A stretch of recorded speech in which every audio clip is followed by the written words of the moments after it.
श्री गणेशाय नमः। दोस्तों, हर महीने कृष्ण पक्ष में चतुर्दशी तिथि के अगले दिन अमावस्या मनाई जाती है। अमावस्या तिथि पर नभ यानी आकाश में चंद्रमा दिखाई नहीं देता है। इस दिन बड़ी संख्या में साधक गंगा समेत पवित्र नदियों में आस्था की डुबकी लगाते हैं। इसके बाद विधि विधान से जगत के पालनहार भगवान विष्णु की पूजा की जाती है। सनातन धर्म में अमावस्या तिथि पर पितरों की भी पूजा की जाती है। इससे पितर प्रसन्न होते हैं, उनकी कृपा साधक पर अवश्य बरसती है। दोस्तों, श्रावण की अमावस्या श्रावण के कृष्ण पक्ष की 15वीं यानी अमावस्या तिथि को होगी। इस समय श्रावण का कृष्ण पक्ष चल रहा है और इस साल श्रावण अमावस्या के दिन रवि पुष्य समेत 3 शुभ योग बनने वाले हैं, जो अत्यंत शुभ फलदायी है। इन योग में आप जो भी शुभ कार्य करेंगे उसका आपको सकारात्मक परिणाम प्राप्त होगा। श्रावण अमावस्या के दिन आपको सुबह उठकर स्नान और दान करना चाहिए। उसके बाद पितरों के लिए तर्पण करें। इन कार्यों को करने से पुण्य और पितरों का आशीर्वाद दोनों ही मिलता है। तो आइए दोस्तों, इस वीडियो में हम जानें कि श्रावण अमावस्या कब है। श्रावण अमावस्या पर पितरों के लिए तर्पण, स्नान दान का सही समय, अमावस्या व्रत की पूजन विधि और इस दिन के कुछ जरूरी नियम के बारे में जान लेते हैं। दोस्तों, हरियाली अमावस्या, जिसे श्रावण अमावस्या भी कहा जाता है, हिंदू धर्म में विशेष धार्मिक और सांस्कृतिक महत्व रखती है। यह पर्व श्रावण मास के कृष्ण पक्ष की अमावस्या तिथि को मनाया जाता है। दोस्तों, हरियाली अमावस्या का मुख्य उद्देश्य भगवान शिव और माता पार्वती की पूजा करना है। साथ ही इस दिन वृक्षारोपण और प्रकृति संरक्षण को प्रोत्साहित किया जाता है। दोस्तों, वैदिक पंचांग को देखा जाए तो श्रावण अमावस्या के लिए श्रावण अमावस्या तिथि 3 अगस्त को 3:50 PM से 4 अगस्त को 4:42 PM तक रहेगी। श्रावण अमावस्या का स्नान दान और पितरों के लिए तर्पण सूर्य उदय के बाद सही होता है। इस वजह से श्रावण अमावस्या 4 अगस्त रविवार को है। दोस्तों, श्रावण अमावस्या पर 3 शुभ योग बन रहे हैं। रवि पुष्य योग 5:44 AM से 1:26 PM तक रहेगा। सर्वार्थ सिद्धि योग 5:44 AM से 1:26 PM तक रहेगा और सिद्धि योग प्रातः काल से 10:38 AM तक रहेगा। दोस्तों, श्रावण अमावस्या के दिन ब्रह्म मुहूर्त 4:20 AM से 5:02 AM तक रहेगा। अमृत काल 6:39 AM से 8:21 AM तक रहेगा। अभिजीत मुहूर्त 12 PM से 12:54 PM तक रहेगा और विजय मुहूर्त 2:41 PM से 3:35 PM तक रहेगा। श्रावण अमावस्या के अवसर पर आप ब्रह्म मुहूर्त में स्नान करें तो बहुत ही उत्तम होगा। यदि ऐसा नहीं कर पाते हैं तो सूर्योदय के बाद रवि पुष्य योग और सर्वार्थ सिद्धि योग में स्नान करें। उसके बाद अपनी क्षमता के अनुसार किसी गरीब ब्राह्मण को कपड़ा, अन्न, फल, द्रव्य आदि का दान करें। श्रावण अमावस्या के दिन आप जब स्नान कर लें तो उसके बाद साफ कपड़े पहने, फिर जल, काले तिल, सफेद फूल और कुशा से पितरों के लिए तर्पण करें। कुशा के पोरों से दिया गया तर्पण पितरों को प्राप्त होता है। तर्पण के समय पवित्री पहने। तर्पण से पितरों को जल प्राप्त होता है और वे प्रसन्न होते हैं, क्योंकि पितृलोक में जल की कमी होती है। हरियाली अमावस्या का धार्मिक महत्व अनेक पुराणों और शास्त्रों में वर्णित है। यह दिन भगवान शिव और माता पार्वती की आराधना का श्रेष्ठ समय माना जाता है।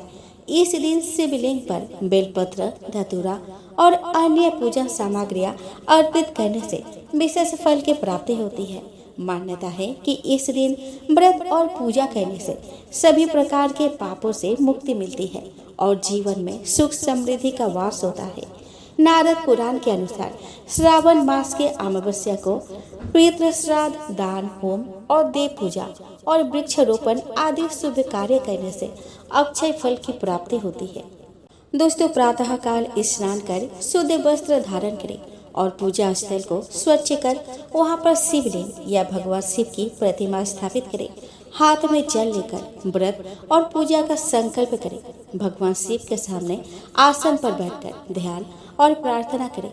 शिव मंत्र का उच्चारण करते हुए जल और गंगा जल से शिवलिंग का अभिषेक करें। पंचामृत यानी कि दूध, दही, घी, शहद और शक्कर का मिश्रण से शिवलिंग का स्नान कराएं और पुनः शुद्ध जल से अभिषेक करें। इसके बाद शिवलिंग पर चंदन, अक्षत और पुष्प अर्पित करें। भगवान शिव को बेलपत्र और धतूरा अर्पित करें। धूप और दीप जलाकर भगवान शिव की आरती करें। आरती के पश्चात भगवान शिव को फल और मिठाई का भोग अर्पित करें।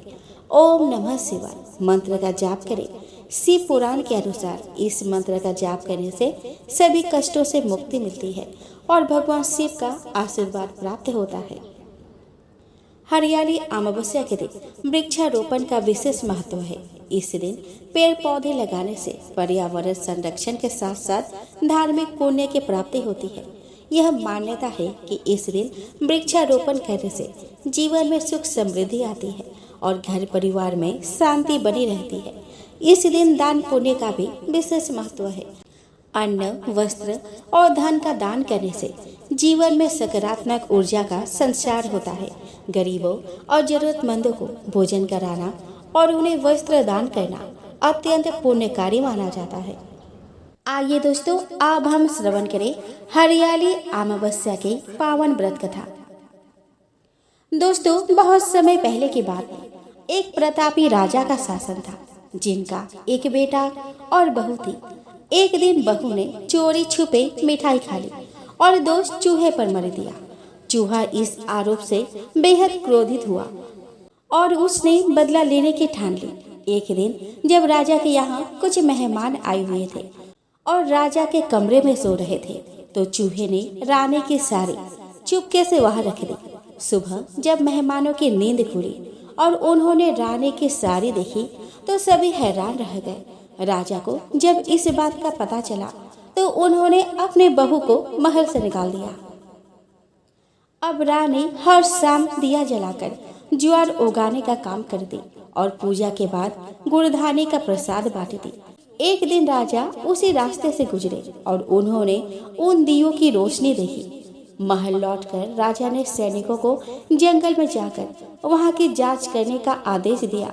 सैनिक जब उस पीपल के पेड़ के नीचे पहुंचे, तो उन्होंने देखा कि दिए आपस में बातें कर रहे थे, अपनी अपनी कहानियां साझा कर रहे थे। एक शांत से दिए से सभी ने उसकी कहानी पूछी। उस दिए ने बताया कि वह रानी का दिया है और उसने सारी घटना विस्तार से सुनाई। उसने बताया कि रानी ने मिठाई चोरी कर आरोप चूहे पर लगा दिया था। उसके बाद चूहे ने रानी से बदला लेने के लिए उसकी साड़ी राजा के कमरे में जाकर रख दी। लेकिन इस बार रानी बेकसूर थी, लेकिन फिर भी उसे महल से निकाल दिया गया और वह सजा भुगत रही है। सैनिकों ने सारी बात राजा को बताई। राजा ने रानी को वापस महल बुलवाया, जहां रानी फिर से खुशी खुशी रहने लगी। दोस्तों, एक साहूकार के 7 बेटे, 7 बहू और एक बेटी थी। साहूकार के घर एक जोगी भिक्षा मांगने आता था। जोगी को साहूकार की बहू भिक्षा देती थी तो वह ले लेता था, लेकिन जब बेटी देती थी तब वह भिक्षा नहीं लेता था और कहता था कि बेटी सुहागन तो है, पर इसके भाग में दुहाग लिखा है। यह बात सुनकर बेटी को चिंता होने लगी और उसका शरीर कमजोर होने लगा। उसके माँ ने पूछा कि बेटी, तुम इन दिनों इतनी कमजोर दिखाई देती हो। तब उसने बताया कि एक जोगी भिक्षा मांगने आता है, जो कहता है कि बेटी है तो सुहागन, लेकिन इसके नसीब में दुहाग लिखा है। यह बात सुनकर उसके माँ ने कहा कि कल मैं सुनूंगी कि वो क्या कहता है। अगले दिन जब जोगी भिक्षा लेने आया, तो उसके माँ चुप कर बैठ गए। जब बेटी भिक्षा देने लगी, तो जोगी ने वही बात फिर से दोहराया। इतनी बात सुनकर उसके माँ बाहर निकल आई और बोली कि एक तो हम तुम्हें भिक्षा देते हैं और तू ऊपर से हमें गाली देता है। तब जोगी बोला कि मैं गाली नहीं देता, जो सच है वही बोलता हूँ, जो इसके भाग में लिखा है वही कहता हूँ। माँ ने जोगी से कहा कि तुम्हें यह पता है कि इसके भाग्य में दुहाग लिखा है, तो यह भी बता दो कि यह कैसे दूर होगा। तब जोगी बोला कि 7 समुद्र पार एक सोना धोबन रहती है जो अमावस्या का व्रत करती है।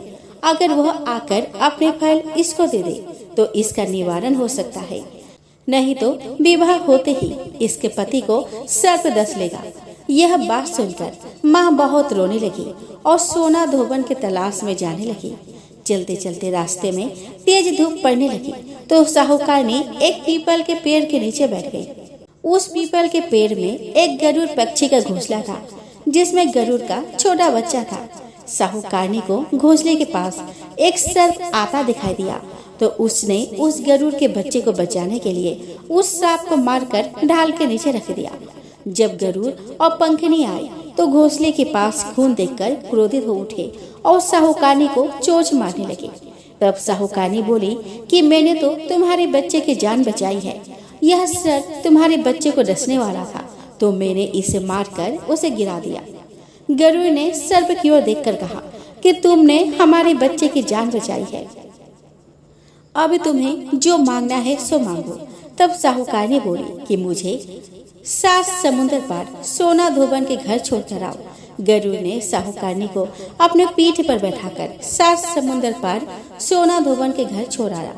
वहां जाकर साहूकारनी ने सोचा कि सोना धोबन को कैसे राजी किया जाए। सोना धोबन के 7 बेटे बहू थे। उसके 7 बहुएं काम को लेकर रोज लड़ाई करती थी और काम भी नहीं करती थी। एक रात को जब सब सो जाते हैं तो साहूकारनी सोना धोबन के घर जाती है और घर का सारा काम करती है।